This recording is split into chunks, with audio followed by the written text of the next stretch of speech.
Olha, eu acho que foi uma vitória muito grande a gente ter aprovado o fim da escala 6x1, a redução para 40 horas semanais sem redução de salário na Câmara dos Deputados, e foi aprovado por uma larga margem, né? Nós tivemos mais de 400 deputados votando a favor e apenas 22 contrários. Isso se deveu principalmente à atuação do presidente Lula. Foi o presidente Lula que intercedeu em momentos difíceis da negociação para que houvesse o apoio forte dos deputados a esse projeto. Foi ele que teve um diálogo muito importante com o Hugo Mota, que levou ao acordo que foi feito para aprovação.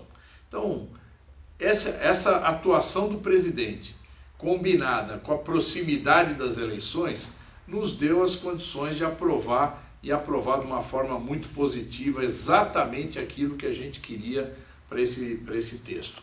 Agora está no Senado. No Senado, o presidente do Senado, Davi Alcolumbre, resolveu sentar em cima. Sentar em cima quer dizer impedir a votação, porque ele sabe muito bem que se for votado agora, vai ser aprovado, porque a maioria dos senadores está concorrendo à reeleição.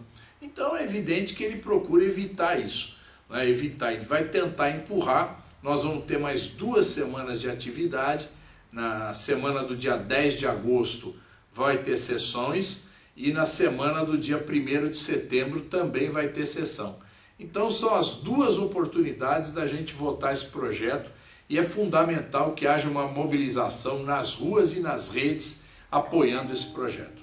Pois é, se não votar agora, nós vamos passar as eleições, a pressão das urnas vai se esvair, porque já vai ter passado a eleição, e vai ser muito mais difícil a gente conseguir aprovar, e aprovar do jeito que saiu da Câmara dos Deputados. O empresariado brasileiro, ele tem uma mentalidade escravocrata. Eles são pessoas que combateram o 13º salário, combateram a jornada semanal de 48 horas lá na CLT, lá atrás, combateram a redução para 44 horas. Tudo que favorece o trabalhador vai causar um verdadeiro desastre na economia. Isso é uma mentira, uma falácia. Ao contrário, a redução da jornada, as 2 folgas semanais, vão permitir que o trabalhador descanse, tenha outras atividades e possa produzir muito mais. A nossa relação com o Sindipq é muito antiga, A gente tem uma relação aqui de décadas, em que a gente acompanha a atividade do sindicato, que é um sindicato que está numa área fundamental para o Brasil, que é a área da pesquisa, a área da tecnologia, e que precisa ser apoiada. E não existe pesquisa e tecnologia se o trabalhador também não tiver com condições de trabalho dignas, com condição de salários. Muitas empresas, por pagar baixo salário, perdem seus trabalhadores, os trabalhadores saem, aquele conhecimento acumulado é perdido. Então, a gente acha que o movimento sindical, especificamente aqui, o Sindipq, tem um trabalho muito importante para o Brasil, e a gente tem sempre apoiado esse trabalho. A gente sabe que da realidade da pesquisa e ciência tecnológica no Brasil, que dependem de verbas, e verbas de governo. O governo do presidente Lula aumentou os recursos para esse setor, mas ainda são insuficientes. Nós precisamos viabilizar mais recursos para garantir que a pesquisa se desenvolva no país. Quer dizer, nós temos aqui no Brasil uma dependência muito grande da pesquisa de outros países, Muitos setores da indústria não desenvolvem pesquisa, acabam simplesmente pagando royalties para outros países, e nós podemos avançar. E a capacidade do brasileiro de desenvolver ciência e tecnologia é muito grande. A gente tem muitos exemplos disso e é bom dizer que a gente pode avançar. Olha só a Petrobras, é uma empresa de petróleo nacional que, graças à sua pesquisa científica e tecnológica, desenvolveu a possibilidade de retirar o petróleo do pré-sal, que são mais de 7 quilômetros de profundidade. Quer dizer, só uma tecnologia é capaz de desenvolver isso. E foi a tecnologia brasileira. Nós fomos responsáveis pela criação da Amazul, No momento, há anos atrás, eu não me lembro exatamente quanto, há mais de 10 anos atrás, em que toda a indústria naval estava concentrada na Engeprom, né, que é uma empresa de engenharia que fica lá no Rio de Janeiro, e a gente queria dar um salto, que era desenvolver a pesquisa nuclear, desenvolver o submarino nuclear, foi necessário criar a Amazul. E a Amazul justamente veio com a promessa de melhorar as condições de trabalho daqueles que estavam envolvidos nisso, até porque a disputa desses trabalhadores com o mercado em geral é muito grande. Então foi necessário criar essa empresa. E a gente viu que ao longo do tempo ela foi perdendo essas condições mais favoráveis. Então a nossa luta é exatamente para que ela volte a reter o trabalhador. E para ela reter o trabalhador, ela precisa pagar melhor salário. Olha, nosso mandato ele tem uma atuação em diversos setores, né?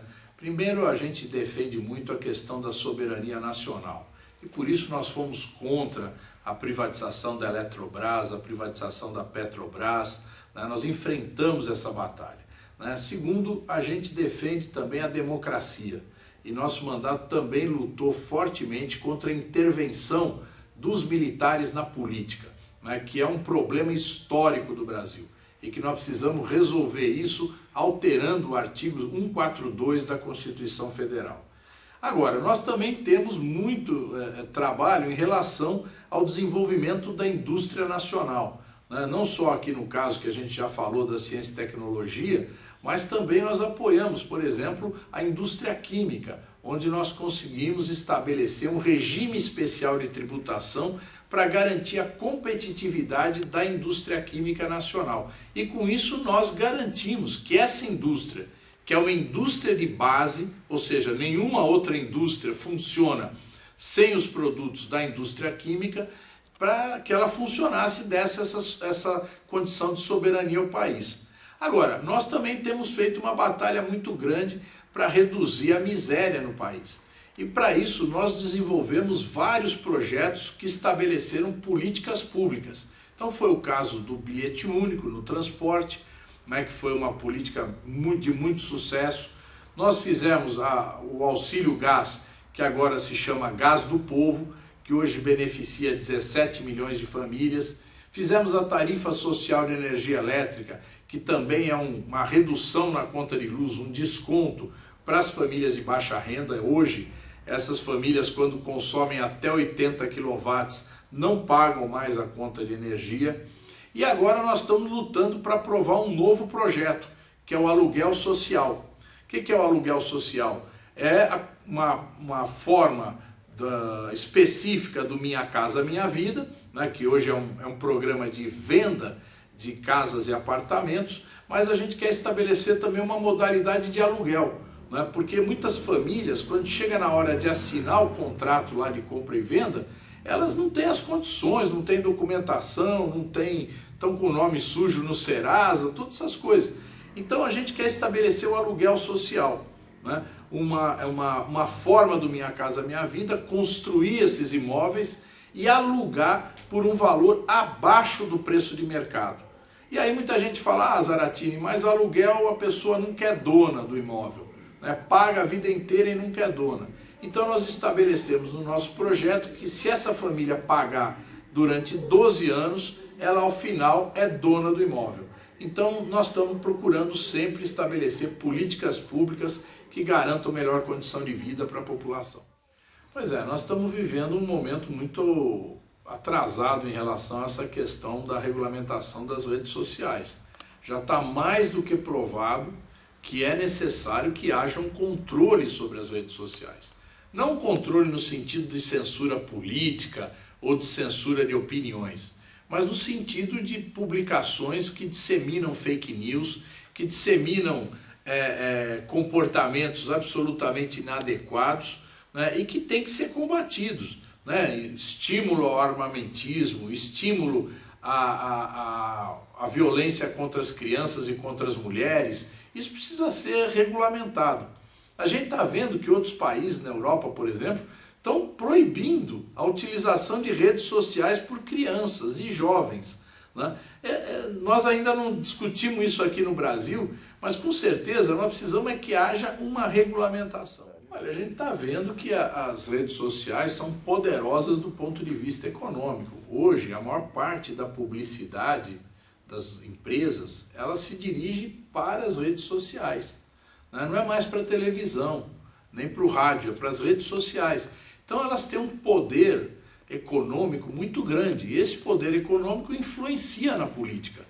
A política no Brasil sempre foi decorrência do poder econômico. Então nós não conseguimos ainda evitar isso. Então, na medida que se propõem projetos que visam essa regulamentação, o poder econômico das redes atua fortemente para impedir que isso aconteça. O meu primeiro mandato foi o segundo mandato do Lula, depois nós tivemos o governo da Dilma, tivemos o golpe contra a Dilma, a resistência ao governo do Temer, a resistência no governo do Bolsonaro e agora o governo de reconstrução do presidente Lula, né? Foram momentos de idas e vindas, né? De avanços e depois de retrocessos, mas agora nós temos a expectativa de vencer novamente com o presidente Lula. E o que nós queremos é justamente um governo que avance no ponto de vista das conquistas sociais. Nós precisamos melhorar o SUS precisa dar um salto enorme do ponto de vista da qualidade, nós precisamos melhorar a educação em nosso país, porque não é só a questão de dar uma oportunidade para o jovem de baixa renda, mas é questão da gente formar a mão de obra para o desenvolvimento do país. Nenhum país se desenvolve se não tiver uma mão de obra preparada. Antigamente você não precisava de uma preparação da mão de obra, porque era uma economia que não dependia do conhecimento, dependia da força, dependia da quantidade de trabalhadores. Hoje a economia depende do conhecimento. Então nós precisamos preparar nossa juventude para esse novo momento. Isso é através da educação pública. Nós precisamos resolver o problema da moradia no país. São mais de 10 milhões de famílias que moram precariamente em palafita, em favelas, em cima de esgoto, moram de favor na casa de seus familiares. Nós precisamos resolver esse problema também. E por fim o problema da segurança pública, né? Que é um problema dramático no país, que as coisas vêm se agravando. Agora, muita gente fala, mas de onde vamos tirar esse dinheiro? Nós temos esse dinheiro, porque o Brasil é a quinta maior produção de petróleo do mundo. E parte desse petróleo fica com o governo através do Fundo Social e do regime de partilha. Nós temos as terras raras. Hoje o Brasil é o segundo país que tem a maior reserva de terras raras do mundo, que são fundamentais para o desenvolvimento tecnológico. E nós temos a Amazônia, que é a maior reserva de água doce. Então, nós temos todas as condições naturais de ter recursos para o desenvolvimento do país. E é isso que está em discussão agora. De um lado, o presidente Lula, que quer utilizar essa riqueza para melhorar a vida do povo brasileiro, e de outro lado, um candidato da extrema-direita que quer entregar tudo isso para os Estados Unidos. Então é disso que nós estamos falando. Nós vamos optar em quê? Em ter um governo que vai desenvolver o país ou ter um governo que vai retroceder e nos colocar na pré-história de novo? O governo do Tarcísio, com certeza, é o pior governo do estado de São Paulo da história. Eu nunca vi um governo tão ruim, né? Eu que acompanho a política aí desde a década de 70, eu nunca vi nada igual a um governo que desmontasse o Estado, a estrutura estatal, como está fazendo o Tarcísio. A privatização da Sabesp é uma vergonha, é um desastre. A privatização das linhas de trem e do metrô está provado aí, todo mundo está vendo o que está acontecendo. Nós não precisamos fazer discurso, está no telejornal, está na rádio, está na internet, né? E um governo que abandonou a educação. A educação no estado de São Paulo hoje virou uma educação de quinta categoria, porque agora eles colocam lá plataformização, em que o aluno vai estudar através de um tablet, que nunca está bom, que nunca tem rede, que nunca tem chip, né? E que está lá para ele estudar precariamente. Então, nós precisamos mudar isso daí, e para mudar isso precisa mudar o governador.